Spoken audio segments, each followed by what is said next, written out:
That's fine.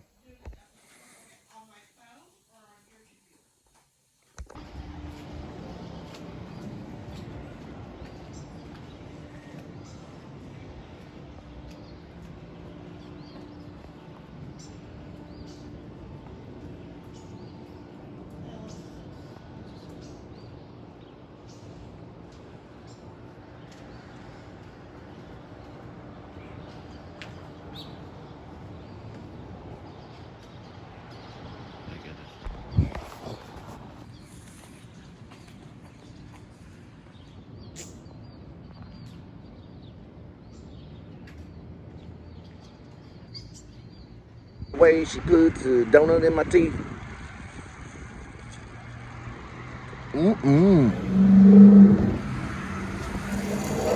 Pretty good. It's called No Man's Land, or like a beef jerky kind of thing. It's pretty good. Gimmick free since '83. Germany, 1910 to 1945, at the Campbell Art Museum, paintings and sculpture.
Alright, looks like we got some luggage.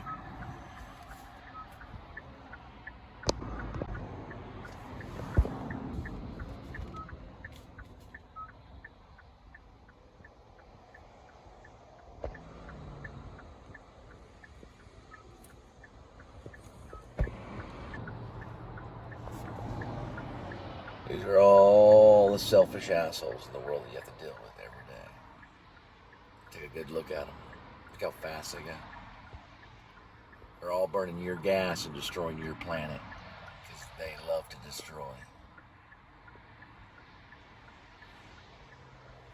They have no ounce of mercy. Nowhere near.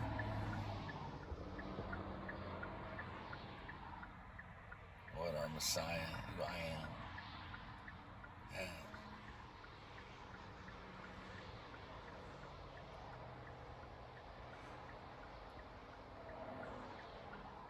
There's one of them right there. Big ol' asshole right there.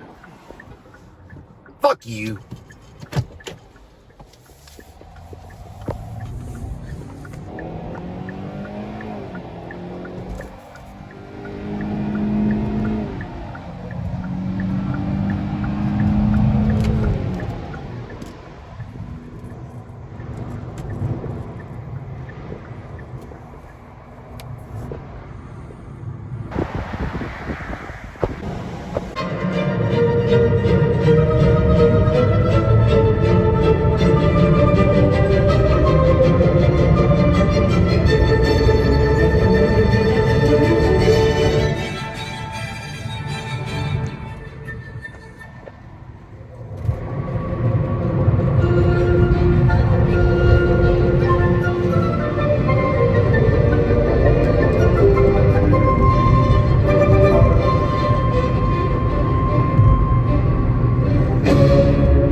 them old Mercedes don't even do these.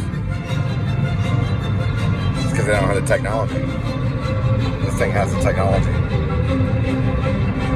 All the cars, modern day cars, they're going to be designed around reading highway traffic. We're going exactly 68 right now. They're going about 100.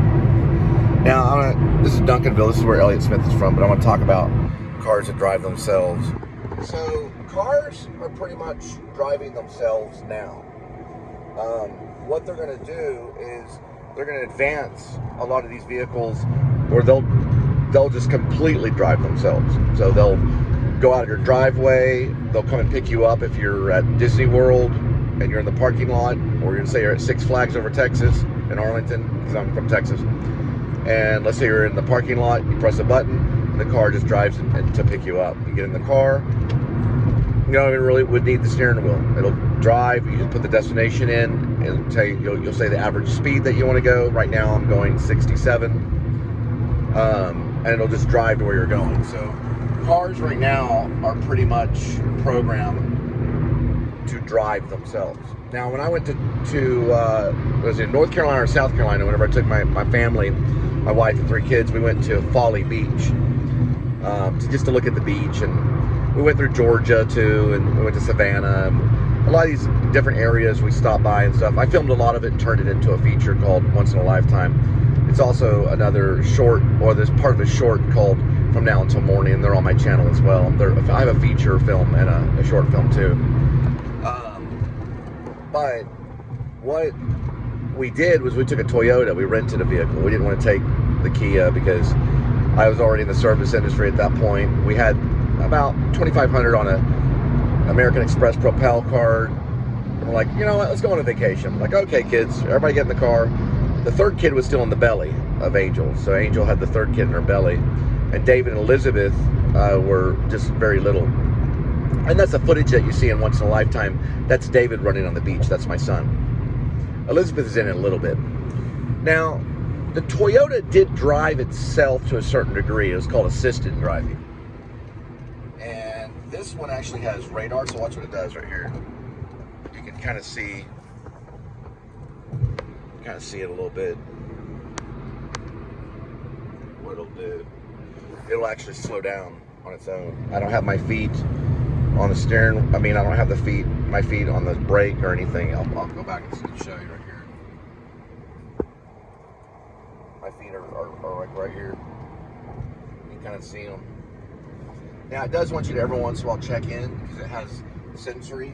It can read the hands, just like your phone can read your hands. And then you can let go this way and just drive like that. Just right there, you can see the feet.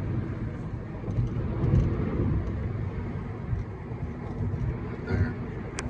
So it'll just use the radar. It'll get one car behind, and you can kind of see right here. You see it driving right there.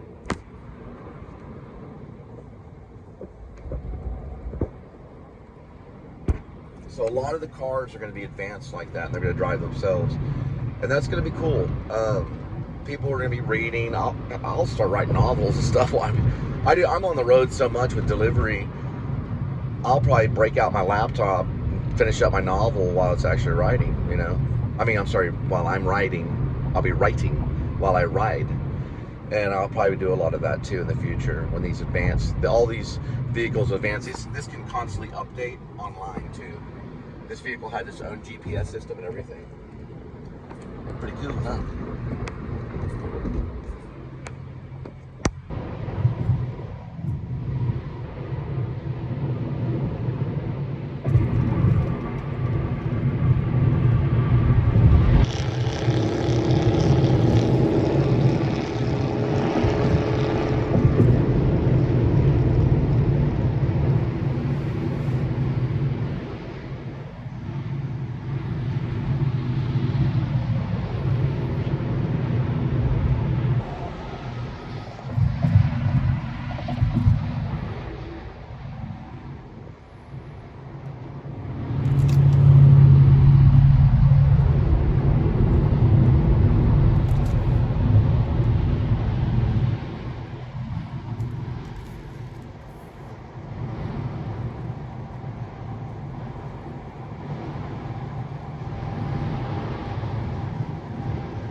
Dallas Zoo coming up here to the right. I guess a part of it. The Fort Worth Zoo is better though.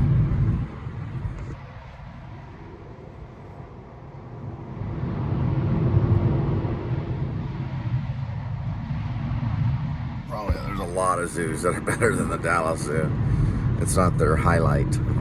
They do have one. It's just crappy. It's put together crappy. Fort Worth Zoo is actually really classy. The Dallas Zoo is trash. The Fort Worth one is probably one of the best in the world. Dallas one is probably one of the worst. But Dallas is a zoo anyway, so they don't really need one. The whole freaking city's a zoo. That's what I call it. Dallas the Zoo.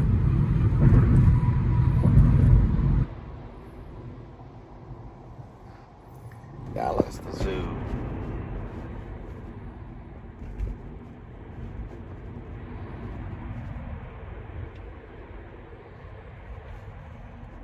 Dang. Bunch of freaking pigs. That's what they are. It's one of them. There's a corrupt one back there.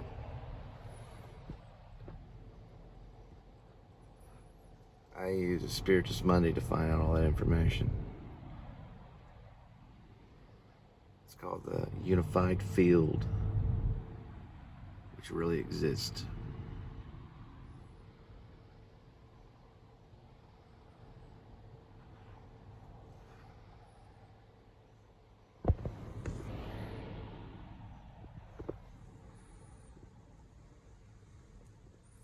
Everything just went right to a complete stop. This is about 5:43. I think it's really crazy. We might be able to get one more after this one, but we have to follow this crazy thing, and they need to update this big time. They need to improve this 100%. This thing right here is not good compared to the other ones. And listen, I can't use Apple CarPlay unless I have another device, because that has to remain in that thing. If it goes to the center USB, then it'll silence the whole movie, and you will hear every word I have to say.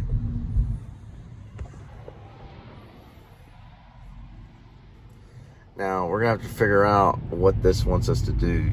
The easiest way to figure out if you have to make a turn is this will count down real quick to 0.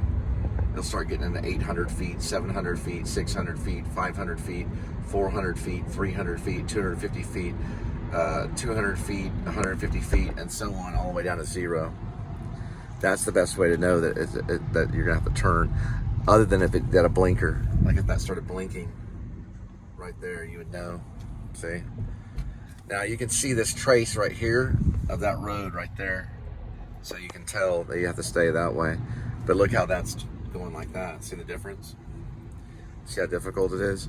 So you're already thinking, oh, well, should I turn on Inwood because this is going that way? No, because it's not counting down. What that's doing right there is telling you in 4.6 miles, you'll have to turn on Inwood. So it gives you the information too soon. It's way too soon. That's 4.6 miles. We don't need to know that until a mile away, maybe, or half a mile away. So these right here, that's all confusion for right now. If you look at that and you go, oh, okay, I got to turn over here, I'd be in this lane. I've done it so many times. Now, I don't know how Google Maps does it. They probably do it similar, but not that bad, not 4.5 miles. That's my only critique on this device, is this thing right here. Like, why is it, what's it talking about? It's talking about turning on Inwood way down here. If you weren't from Dallas, like I know where Inwood is. I've been to Inwood thousands of times. But if you don't know where Inwood is, you would think that that's Inwood or something. Because look at the arrow, right? It needs to blink when it's about, let's say maybe under half a mile. It would blink a couple of times, and then it would start blinking more and more the closer you get to the exit. Then by the time you get to the exit, it's blinking a whole lot, and then you would know. That makes a big, big difference in this type of industry. A good GPS system that is right to, really works well. That makes a big, big difference. That helps a little bit because you got lunatics like this guy right here with the license plate HRD 804. Where's he from? Well, he's not from Texas. Yeah, no, he's a Yankee. Watch over this way. This one right here is Sonota. They're actually from Texas. They're VMZ 0694 in a Camry. They're basically losing everything. That one's an HRD 804. They're not losing everything, but they're still buttholes. Eventually they might, depending on if I become commander-in-chief. The Yankees are going to suffer. Can't tell where they're from. This is a flower. They're definitely not Texas. They're just white trash Texans. Over there, I don't know who they are. Can't tell. But that makes me mad. Both of them do. Because they're selfish. Well, everybody's selfish, but I mean, golly, come on. You gotta be a little forgiving in this type of traffic. Now, right here, this is where the industry is really gonna have to work hard on driving itself when it comes to automatic driving or autonomous driving or computer AI driving, or you could say artificial intelligent driving, or you could say intelligent artificial driving, however you want to speak. But it's artificial intelligent driving for now. That's where the AI takes over, figures out where you want to go. It may ask you a question like, hello, where would you like to go today? Or am I driving okay? You can report me, you can report the AI program to a certain like dealership, or you could report them to, a car company or something. Because pretty soon, we're not going to be the drivers. The robots are. And Audi's working on it. Kia's working on it. Toyota probably is. Some cars, some dealerships, or some brands or car companies, they're for it, and some are against it. Some dealerships won't even sell them yet, but they're actually cars that will only drive them themselves, pretty much. That way, people that have things they need to do that are important, they won't have to waste hours and hours on driving. There's people that spend a lot of time behind the wheel because you can make money behind the wheel. Behind this thing right here, you can make money doing it. There's people who have made there's cab drivers in New York that have made hundreds of thousands of dollars. More than that, probably millions of dollars in their lifetime being a cab driver. Well, probably. Yeah, some of them make $90,000 to $100,000 a year. Some limousine drivers, some private drivers, people that work for companies, they even make more than that. They make $200,000 a year just driving. Could you imagine what you would make driving for a Hollywood company? Like 20th Century Fox, or let's say if you worked for, I don't know, Disney, Walt Disney, and you were a driver, you made a lot of money. Stanley Kubrick, the filmmaker, he had his own personal driver. That guy made a lot of money. He's famous too, and people know who he is. They've even made documentaries about him. So you can make money as a driver. But whenever the computers start taking over, you're going to find out what's the best computer program for you and what's going to work best when you're behind the wheel, because you'll still be behind the wheel for a while until these things completely take over. And then it's all going to be just about programming. You just program where you're going to go, and everybody will be on the same wavelength. They'll be on the same web program. They'll all be on the internet driving, just like I am right now. And most of my documentary or vlog, or whatever you want to call it, cinematic masterpiece, whatever you want to call it, digital cinema, whatever you want to call it. You can call it whatever you want. It doesn't matter what you call it. But the story that I'm telling, a lot of it is on the road. They're from Florida. A lot of it is on the road. It'll make a big difference to me once the computers take over. Now, it won't necessarily put me out of business because I can still supervise. You can supervise what a computer does. Watch. Let me go ahead and let the computer take over for a little bit. Boom. Right here. Okay, now it's taking over.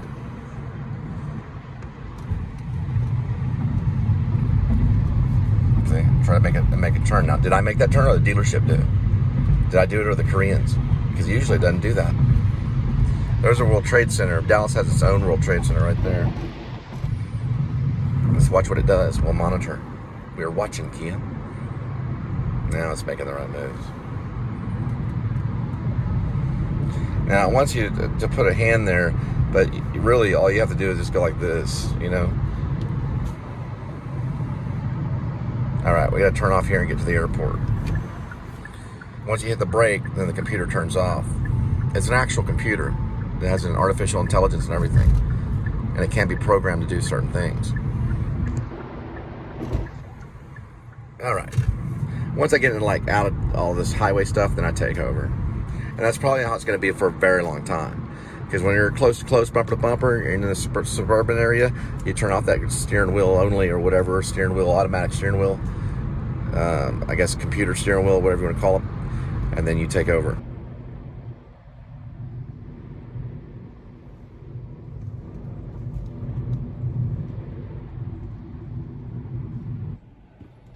They're from Pennsylvania right there. Look at those Teslas. Now those things are crazy. Whether they're automatic driving and stuff, they probably are. They're like little computers on wheels. This is probably a rental spot right here, maybe. Looks like a lot of brand new Teslas and all kinds of stuff. So you fly in from Southwest and get yourself a Tesla, or what they call a Cybertruck. Elon Musk's Cybertruck, run by Tesla, I believe. I could be wrong on that. You can correct me, but I think that is part of Tesla. It's known as a Cybertruck. There's a bunch of them right there. We're on Irby Kaleher. Irby Kaleher.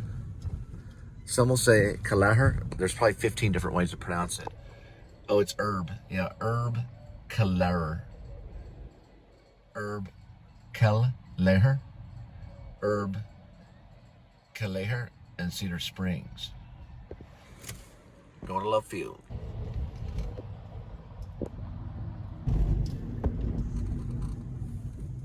All right, we're going into Love Field.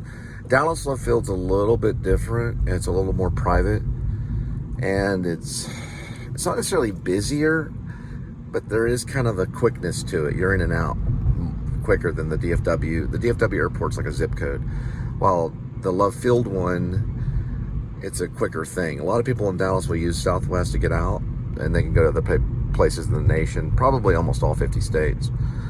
A lot of it is Southwest. It used to be a Love airline, so they'd put a heart on the airline. It was seen as kind of a romantic airline that you'd go from Southwest, Texas, following the Southwest to Dallas, and then, following Dallas, or leaving Dallas and going to California, and then coming back from California to Dallas. That's what Southwest meant. Southwest, like southwest of the country. So Arizona, Las Vegas, California, all of that would be Southwest. So it was seen as a Love airline for some reason. I don't know. Back in the 70s and going in the 80s. That's just how it is. I don't know. That's what I've done research on. So the flight attendants would be kind of good looking, or they'd be like models. They would use flight attendants that had sex appeal, and they would give like drinks and stuff on the airline. Southwest was kind of like a party airline almost. It was definitely seen as a romantic airline. And they had hearts on the plane and things like that. This is also the same airline that JFK landed on before he got popped by Lee Harvey Oswald. Got a corrupt cop coming up here.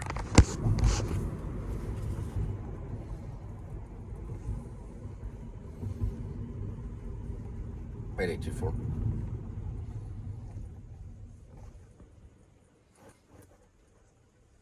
He's just blocking a shot, is all he's doing. They do that sometimes, the filmmakers. All right, let's see if we get through here. He's pretty stabilized there. All right. There we go. This is the shot I wanted to get anyway. I'm going to focus on what I'm doing.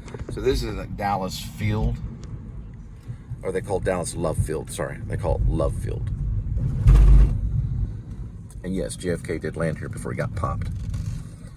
He got popped by a Russian. Well, he was a Russian defector. That was Lee Harvey Oswald. He popped him a couple good times right through the throat and popped him once in the head. He died right next to his wife. That ended in what's called divorce. So when your spouse dies, then your love marriage ends in divorce. All marriages end in divorce. One of you are going to die first, right? Rarely do you ever pull off a Gene Hackman where they die at the same time, and that was done by the dirty cops at LAPD. They killed the dog too. They probably gave the dog a sedative. Why they gave him the special medicine and let Gene Hackman and his wife die. I know for a fact that was done by the LAPD. LAPD is the most corrupt cop force. They're almost as bad as Dallas and Fort Worth. They're all corrupt. All 50 states. Especially Dallas and LAPD. LAPD's the worst. So is Long Beach Police. They're corrupt too. I've met some of them. They're corrupt as hell. Watch the movie L.A. Confidential.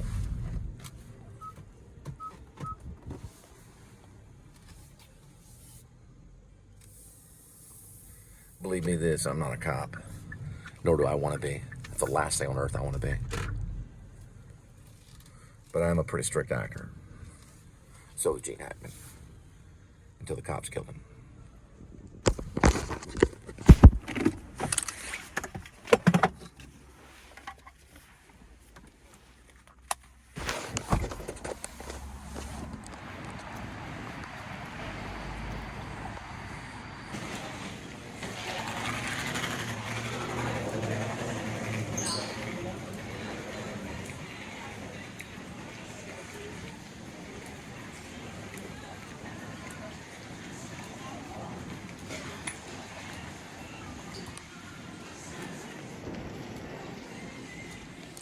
Cop just went in the bathroom right there.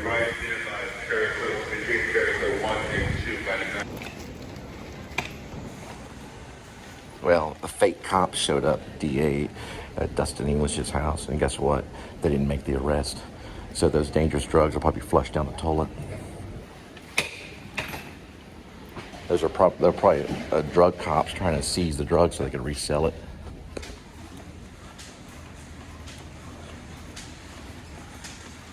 Boy, they got a hint on drugs. They'll take those drugs and resell them on the street. The cops will.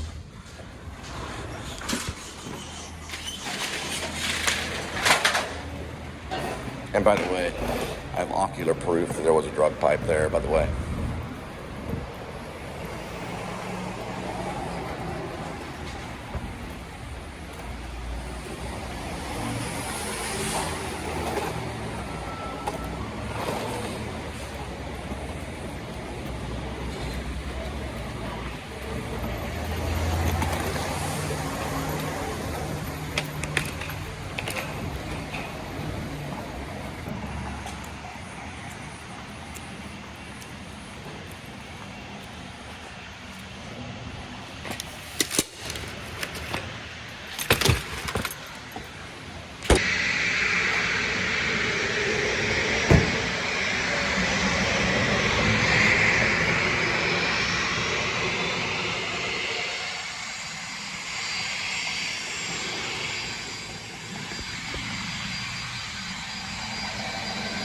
There it goes.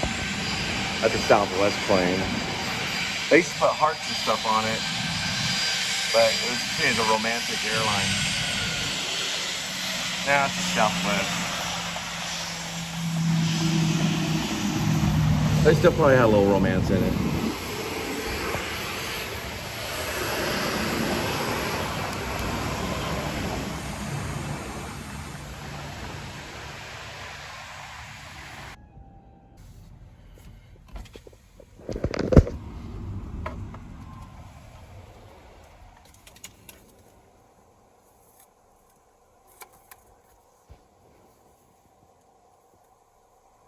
Listen, you see a drug pipe, you can report it to the DEA immediately, just like that.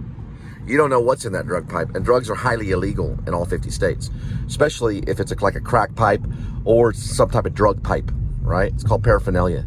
You can report paraphernalia if it has resin in it or whatever. Not everybody smokes tobacco in those. You can report it. You can report it for the safety of your friends and family, to protect your friends and family. And listen, they'll respond. They will respond, but they don't do their jobs. A lot of times what the cops will do nowadays is they'll take the drugs and they'll resell them on the street. They're already doing an investigation on it. You want to listen to a thing called Snitch City. They've had thousands of cops resell drugs on the street. They try to get them. There was a black cop that showed up. He was corrupt. All I know that's coming from Florida, there could be $100,000 worth of cocaine in that car right there. And there's a good chance there is. But they have to have probable. So they can stop him and ask him, do you have drugs in the car? If he lies, then that goes against him in court. Level, but more resonate with each other's personalities. And it's easier to communicate with him because he really has an understanding first-person experience of what you're doing. Yes.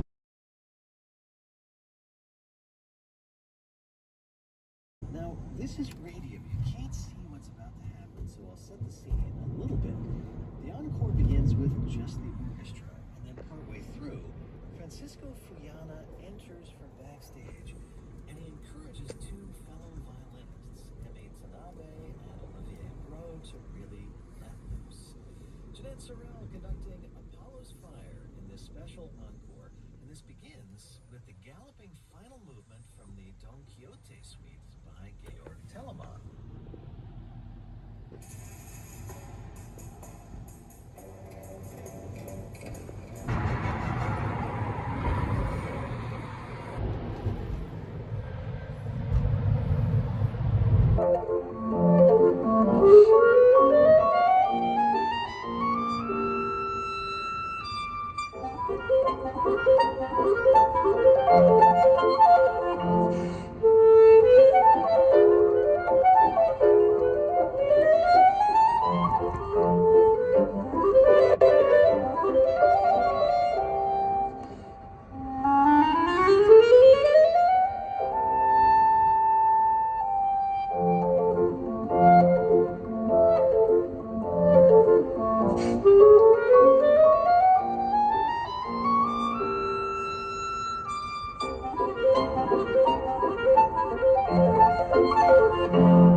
An extraordinary performance. Thank you. That was such a fun piece to play, actually. Yeah. It requires a lot of ensembleship, and I'm glad that I can work with gentlemen like Victor. Beautiful, beautiful performance. And Victor, up until now, all we've talked about is your interest in music. I thought it felt bigger earlier. Maybe the other one I'm thinking of. Oh, this is the Southwest one.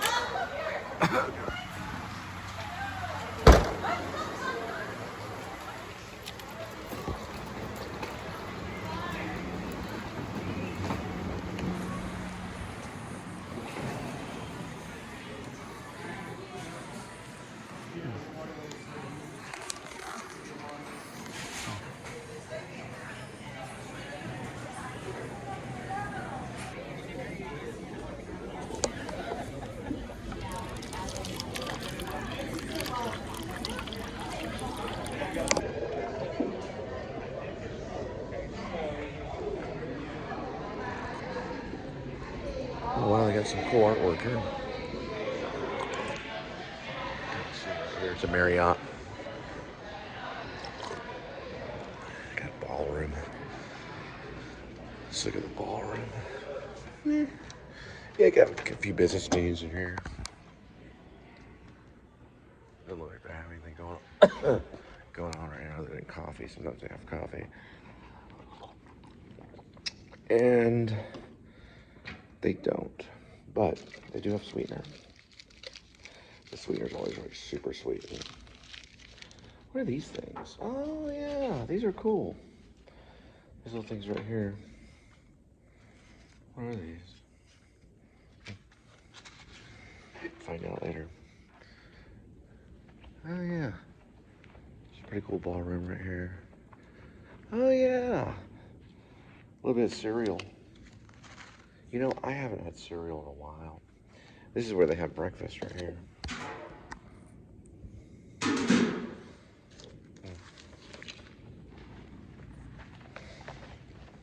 So I'll go ahead and take my tip.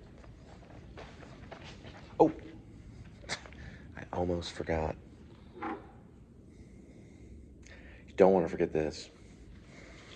Fucking bitch. Yeah, she picked up the luggage at the sand. Oh well. I did it somehow. Something going on there too. Guess I'm good. Fine with that. Not perfume in there. Kill you.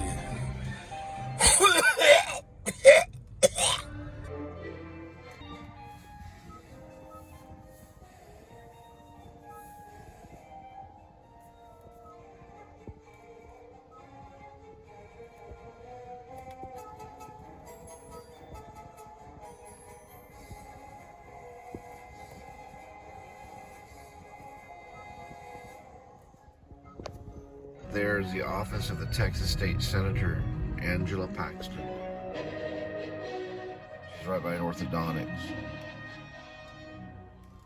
At least that's one of her offices.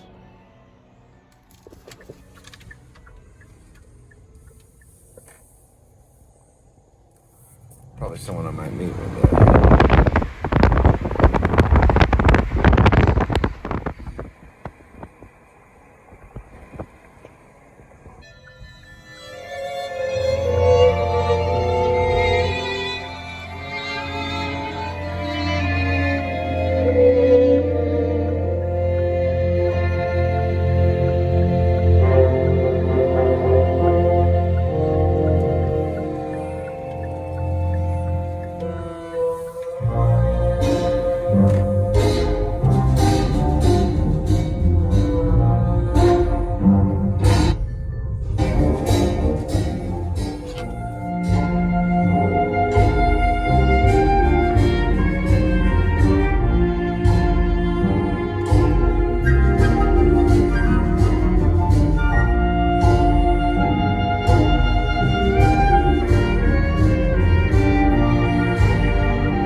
Yep, appreciate it.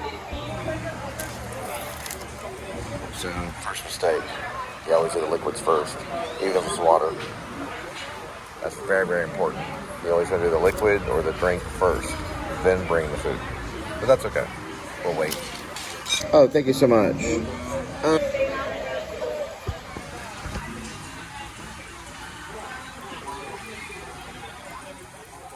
He's probably busy with that True Detective stuff.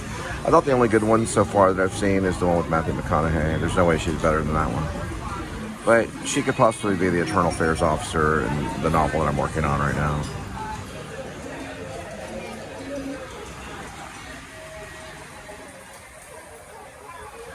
Gotta find it first. Oh, there's some stuff on Escape from Maine. And I'll be working on that one too. I got a lot of projects lined up. Stuff on the JFK assassination. There's all my letters. So far, I have 44 letters. And one of them is to crazy Jodie Foster, who basically possessed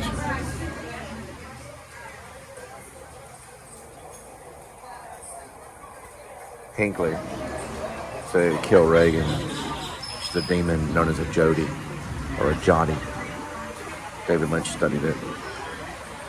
She was probably on his files. That's where he got the idea for Jodie, or Jodie. She probably is a demon. They're all demons. There we go.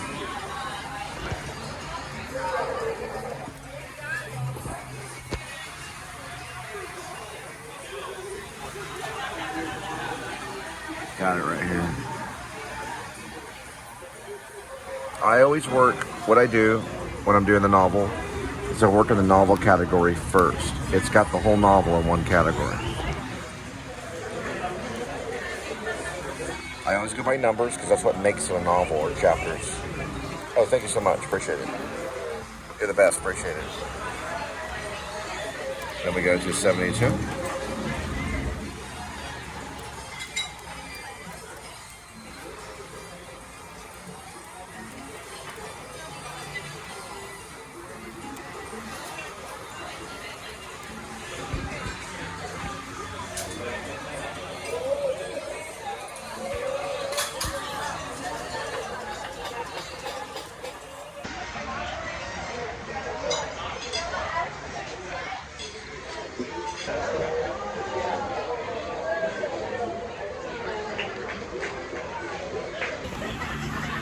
Went ahead and polished off chapter 72. It's pretty good. It's a pretty important chapter. I'll have to really defend it whenever they want to cut it, maybe. It's always the ones that mean something to you that they want to cut. A lot of these chapters I'm going to have to fight for. But if I do it myself, I won't have to fight for any of them.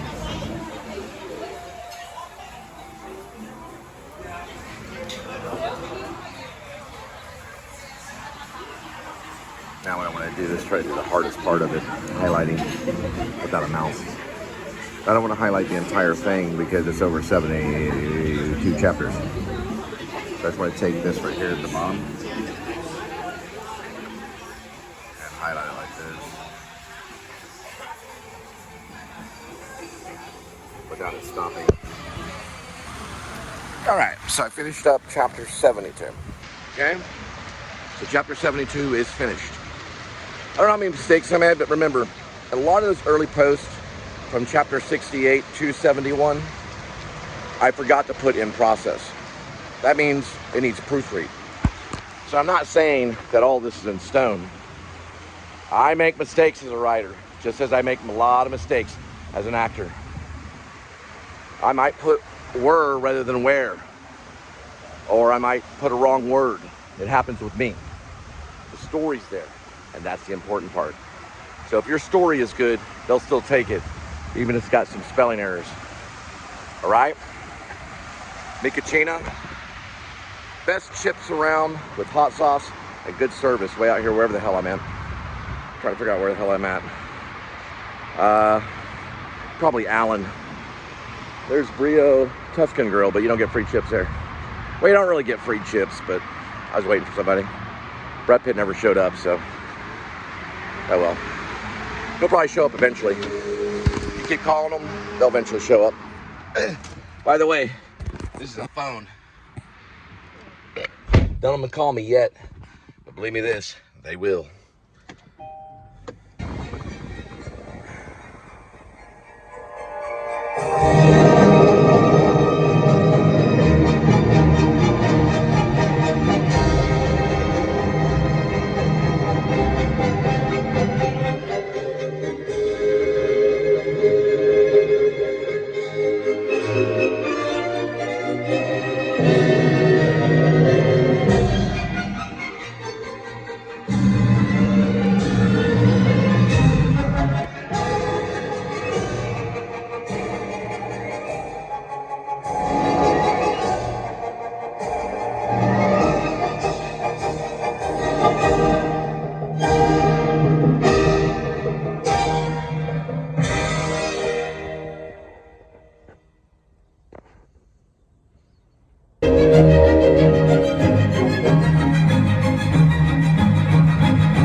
I want you to do the math for me.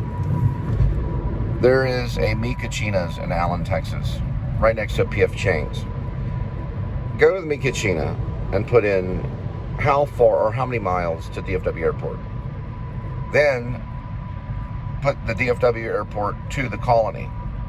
It's far more than 21 miles. They're saying this is all 21 miles. Now, I had to go 25 miles to DFW and 25 miles out. So that's 50 miles for $13. I did something real quick. There we go. Well, $14. Really, it's $14. So they're going to pay me $14. Now, I picked up the gig. Roadie's in trouble. I picked up the gig in Allen. I drove to DFW Airport. Now, I'm going to get the luggage, and then I'm going to drop it off in the Colony. That's more than 50 miles, and they're paying me $13. I tell the customer this stuff. And listen, a lot of people, they're like, well, then get a hold of your company. And I'm saying, first of all, I don't work for the airlines. I don't necessarily really work for UPS. This is a company that's a go-between called Roadie. We're like UPS. We're probably affiliated with UPS. But they want to pay me $13. And listen, it's $2 just to get through the airport. And if they hold me too long, it's even longer than that. And they usually don't. So I pay $2 in parking, plus the gas to get there, which is $3 every 30 miles, plus the gas to get to you, which is $6. So after you take out everything, I got paid $5 for this. Do you agree with that? A lot of times they do. They're like, well, it's not my problem. Now, then I go, hello, my name is Jonathan Cole Spivey, and I'm running for the President of the United States of America with the New Liberty Party. We believe in faith, hope, love, and charity. Now, we came to this country on faith. We have dealt with hope, and we found love. So we've fallen in love with our country. And we're going to hope and pray that we get to a charitable nation. And that's why it's the Fourth Liberty Party. Or that's why it's the New Liberty Party. It's the fourth party. We're not a third party. Okay, I know there's third parties out there, but we don't associate with a third party. We're a fourth party because we believe in faith, hope, love, and charity. And we want to become a charitable nation. Now, what is the opposite of poverty? It's not wealth. It's not wealth that the New Liberty Party's after. The opposite of poverty is justice. Okay? Enjoy doing your taxes in 2030. Have a good day. And then I'll walk off. All of this right here is going to be in a list. And as the commander-in-chief of your nation, I have the right to investigate all of Roadie and every single driver that worked for your company. I also have to investigate everybody that chose not to tip. They don't have to, but they do have to do their taxes. You understand? Have a nice night.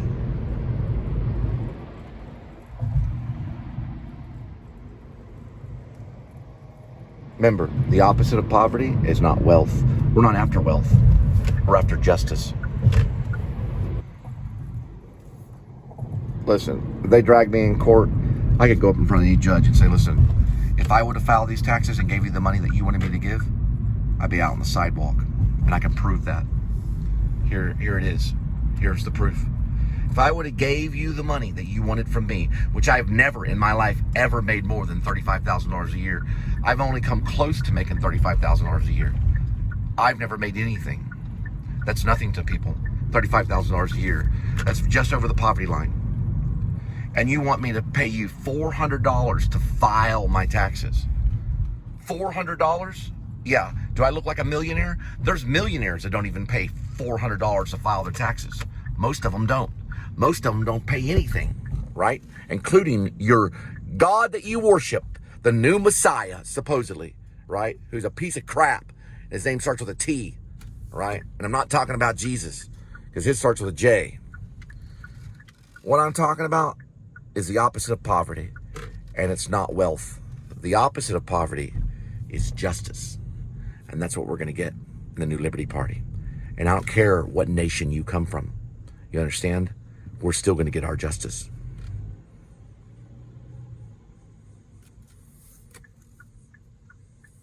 I'm practically doing this one for free, like I've done so many others.